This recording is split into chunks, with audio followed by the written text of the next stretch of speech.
I just wanted to make a quick video on how to change the radiator out. I got me one from American Muscle, and I am finding one small issue with it, which I'll point out. But check that little guy out. They're all used to me.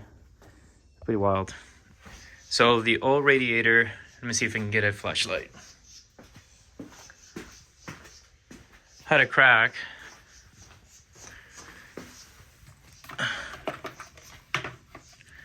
And at first I thought it was an issue with the lower hose here that connected to that.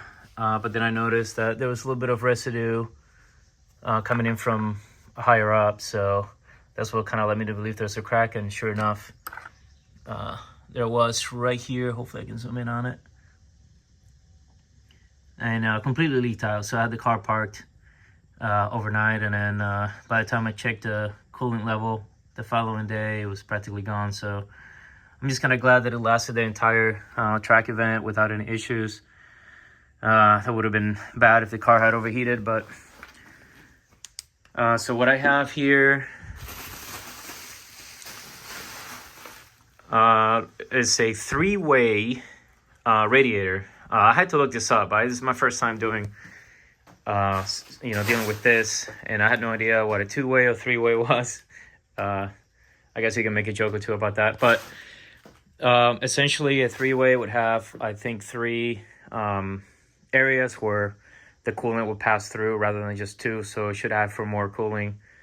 And it's nice. It's all metal.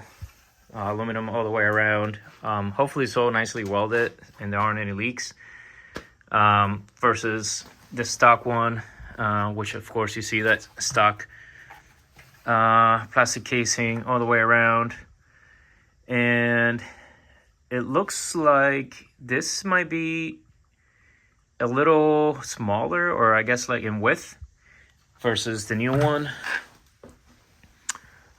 So it should fit, but I was reading online, people were saying that it is a tighter fit, so it's a little bit more difficult to get to fit. So hopefully I can share with you guys so how to deal with that.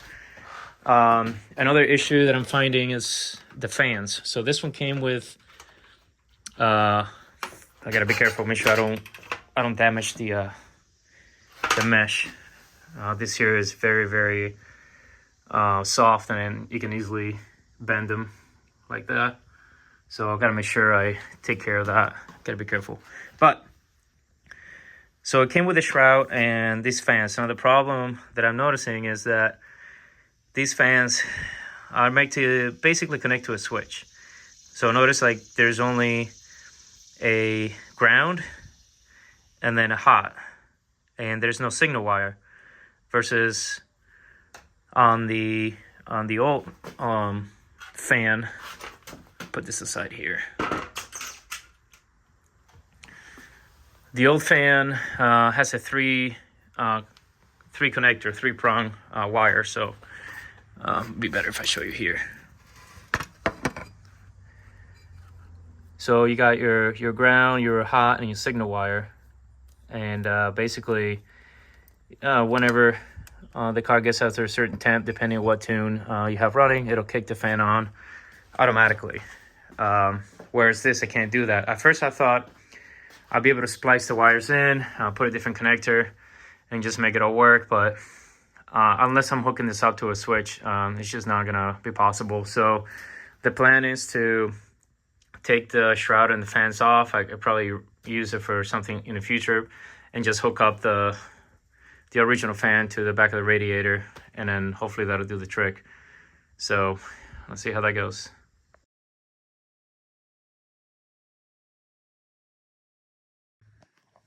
Looks like it might actually fit pretty nicely. To remove the shroud is really easy. It's just a couple of bolts, and then when you put the original fan back on, just remember that the sticker goes towards the top. That's how you can kind of easily orient the fan.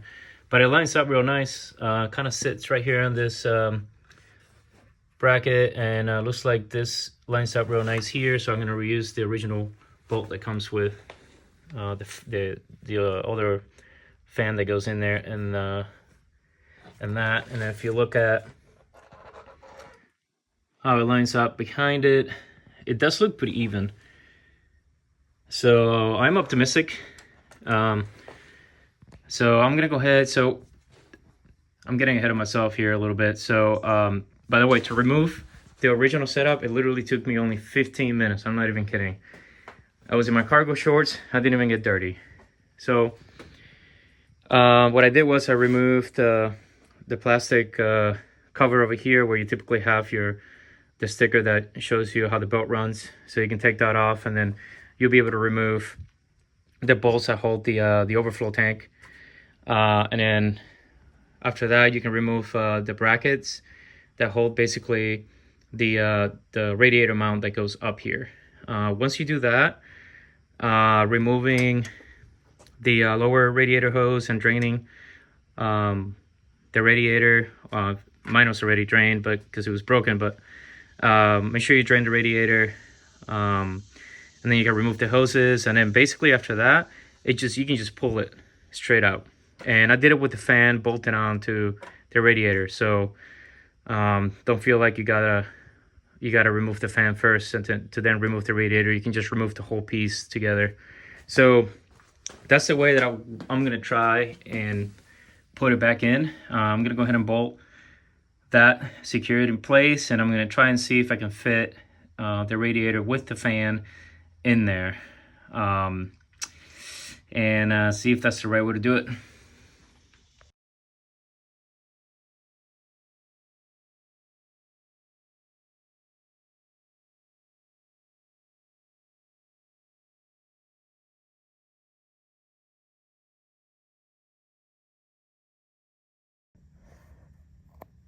Okay, so I want to stop here and kind of show where I'm at. This is the passenger side, and essentially I got to get the radiator on both sides to sit right here. So I'm gonna grab something like a screwdriver that I can pry at this and kind of push it so that it lines up, and hopefully I can get it to slide right in there.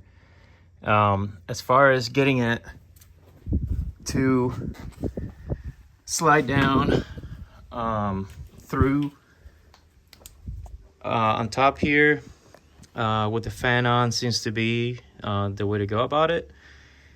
So it is a little tight. Seems like the AC line's kind of somewhat getting in the way, but as long as it goes down straight, you can kind of wiggle it around a little bit and then push it down one little bit at a time. Pandemonium, sell your blood. That's what I'm talking about. Let's go!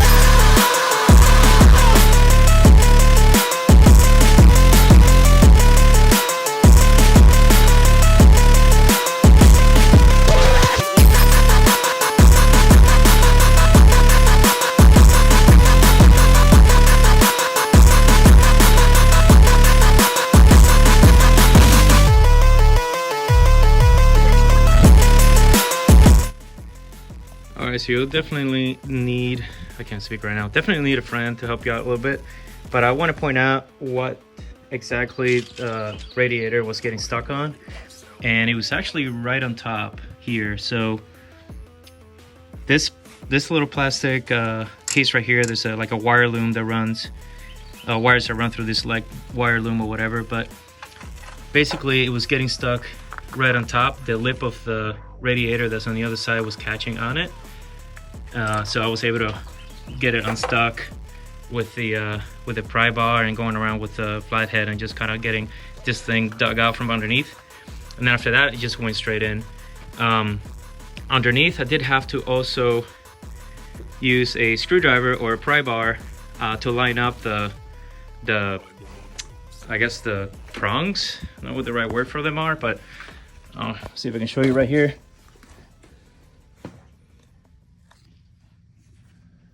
So it's all in there, but I went in, with a screwdriver and basically leveraged it right around here. You can even do that with a pry bar too, and just kind of pull it over as someone is pressing down. Do one side at a time, and it'll slowly start to come down and line up with the mount. So, and also make sure that when you're done, that this bad boy here is tight, because it could have caught itself on something on the way down and loosen up. So last thing you want is some coolant leaking after all your hard work. The fan fits nicely, and it's a massive fan, so even though the other two fans, oh, lost the socket. Even though the other setup with a shroud looked really nice, to be honest, this fan right here covers almost the entire surface area of the radiator, so this stock fan is perfect. And plus, there's more coolant flowing through with the extra flow rate that this new radiator has. Either way, it's gonna work out real nice.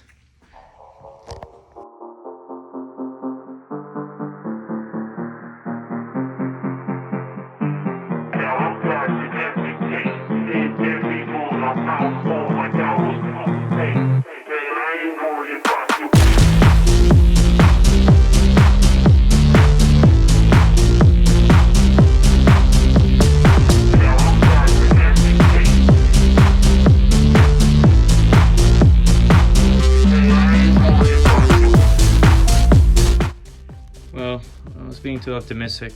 Obviously, there's something that's not going to fit properly. It happens to be my intercooler overflow tank. So the issue that I'm running into is that because the radiator is wider now, the bracket doesn't reach. I could put a new hose on it that'll allow me to bring the overflow tank up a little higher, but then it's just still not going to sit right because it'll be way higher, and then I get the feeling that the hood won't close if I try and do that. So I'm gonna have to drill a couple of holes here, tap, and then put another set of bolts on there to hold it in place.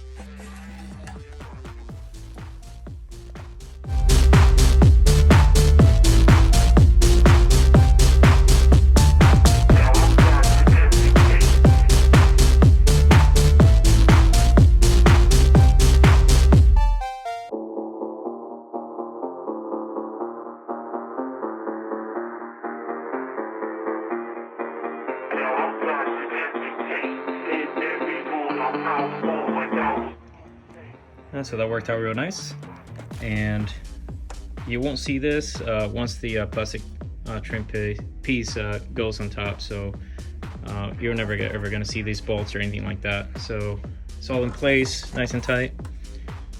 Worked out. Hopefully everything else goes smoothly, so I just got to put the overflow tank on and then put the cover on.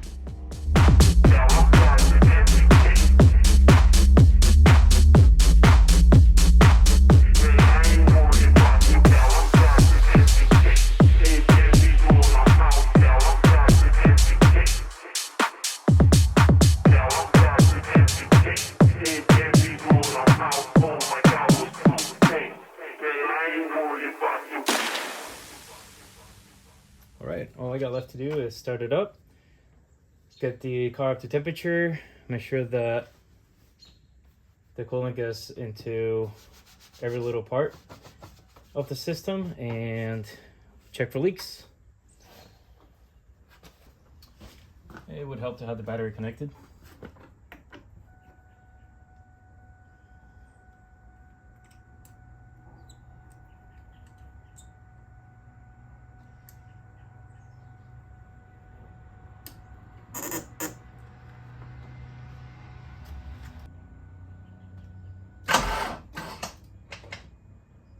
Oh, the car sat for so long that I guess the battery's drained, so I gotta charge that.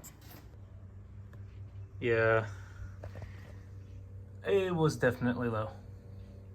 So we'll charge this up, give it a crank, check for leaks. All right, now the battery's charged, time to start it up. Get it out to temperature and refill the coolant.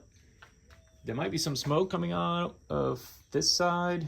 When the low pressure AC line busted at the track, some of the residue spread around. I did the best I could to clean it up, but I'm sure some of it's still kind of around the area there, so it might burn up. But yeah, let's go.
Thank you for watching, and I'll catch you in the next one.